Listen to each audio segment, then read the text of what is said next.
All right, last video for today, I promise. So on page 475, number 30 is one of your homework problems, and I wanted to work through that with you to make sure you can know if your answer is right, since it's not in the back of the book. And it is definitely one of the more difficult ones, so I wanted to be able to talk to you about it.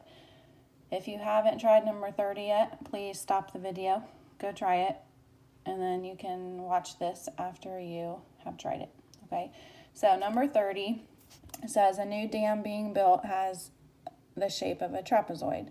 The length of the base at the bottom of the dam is 2 times the height.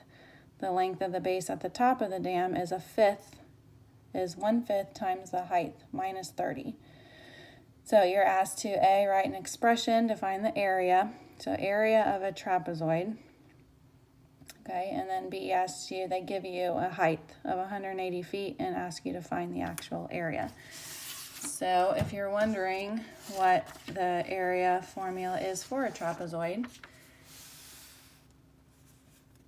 maybe you didn't go and look at all the examples, right? Because on example 3, on page 473, they show you trapezoid, and they're talking to you about the area of a trapezoid right here.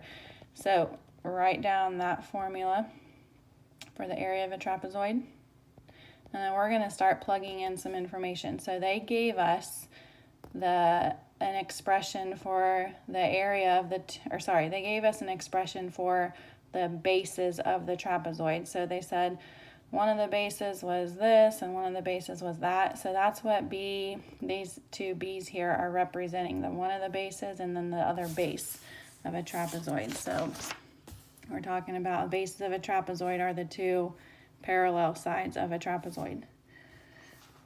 All right, so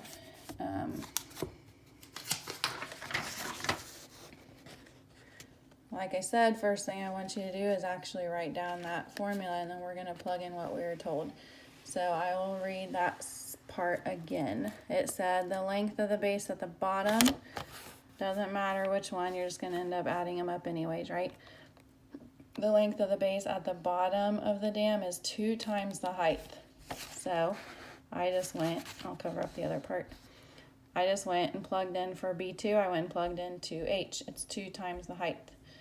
And then it says the length of the base at the top of the dam is 1/5 times the height, minus 30 feet. So this part right here, this expression I'm pointing to, is representing the other base.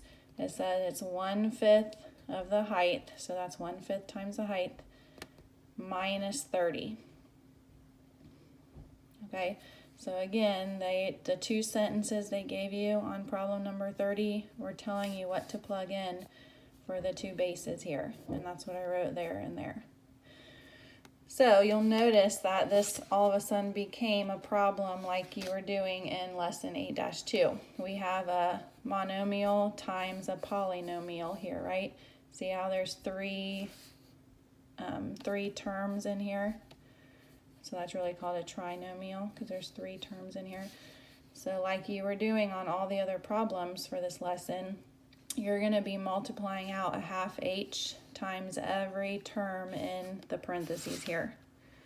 Okay, so if you haven't tried that yet, I would like you to pause the video and actually go try it, and then come back on and see how you did. All right, so from there, you have to go be careful with the fractions, a 1/2 h times a 1/5 h. 1/2 times 1/5 would be 1/10. And then h times h would be h squared. And then when you do 1/2 h times negative 30, you'd have negative 15h.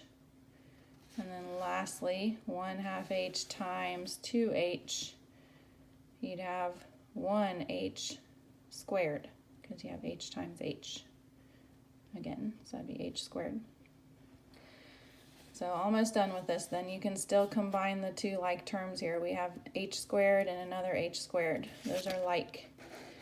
So 2 different ways to write that. When you combine those h squareds, it would be 1 and 1/10, which is just 11/10. The book actually writes it like this. It's a simpler way to because it's a smaller, shorter way to write 1 1/10, but either one is correct. All right, and then letter B said, if the height of the dam is 180 feet, find the area. So all you're doing is taking either one of these equations and you're going to go plug in 180 for the height, for H. Okay, so this is the equation we just got on A. And all you have to do is plug in 180 for H. Both of them there, right?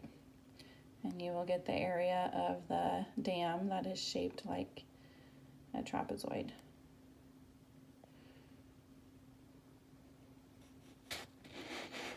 Okay, so when you are finished, check this answer. There's the two answers for number 30.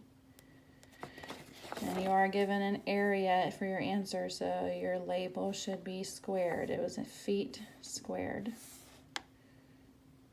All right, hope that helps. If you need help on another problem from lesson 8-2, let me know. Turn this in by Friday morning, please, so you have Wednesday and Thursday to work through this assignment.